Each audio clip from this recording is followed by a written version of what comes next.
Mkurugenzi, sisi tunakushukuru sana kwanza kwa kuiona TEA na kuona kazi zake ambazo zilifanya, lakini pia tunakushukuru kwa usimamizi wako mzuri.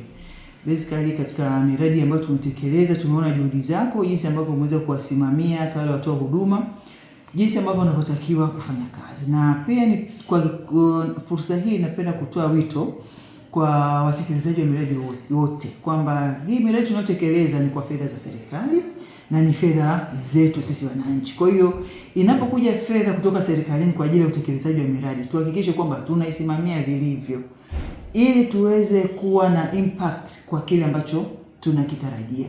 Miundombinu itunzwe vizuri ili iweze kusaidia kizazi kimoja kwenda kizazi kingine, lakini pia vifaa ambavyo tunavipeleka mashuleni ni kwa ajili ya watoto wetu ili tuvitunze ili viwafae watoto wetu na watoto wengine.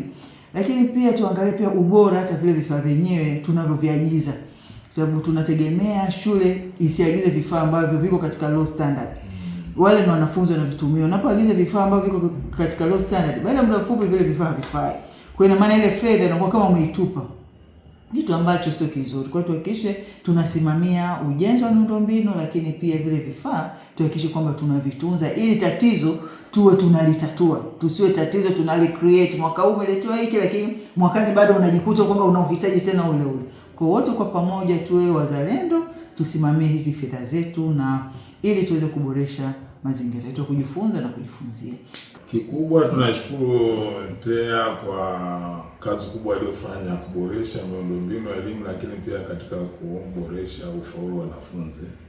Sisi kwa mfano, nikitolea mfano, tuna shule kubwa mbili pale ya Iungo Sekondari ambayo na wanafunzi zaidi ya 1300.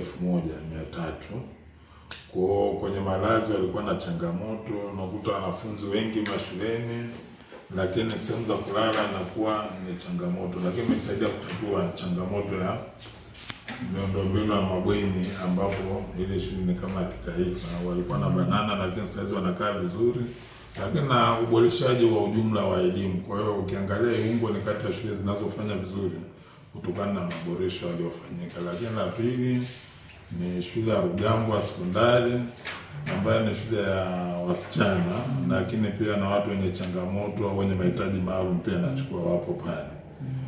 Kwa uwekezaji ambao wamefanya TEA imesaidia pia kufikia yale mahitaji ya watu wenye mahitaji maalum ambao wapo pale shuleni, lakini kuwapatia pia sehemu nzuri za mabweni ya kukaa. Lakini na hivi karibuni umetupatia vifaa vya kompyuta vyenye thamani zaidi ya milioni 99 ambavyo vinaenda kuboresha ufundishaji, mazingira ya ufundishaji na ambayo yatakuwa na impact katika ufaulu. Kwa hiyo sisi tunajivunia TEA imekuwa na mchango mkubwa sana katika kuboresha ufaulu na miundombinu katika mazingira yetu.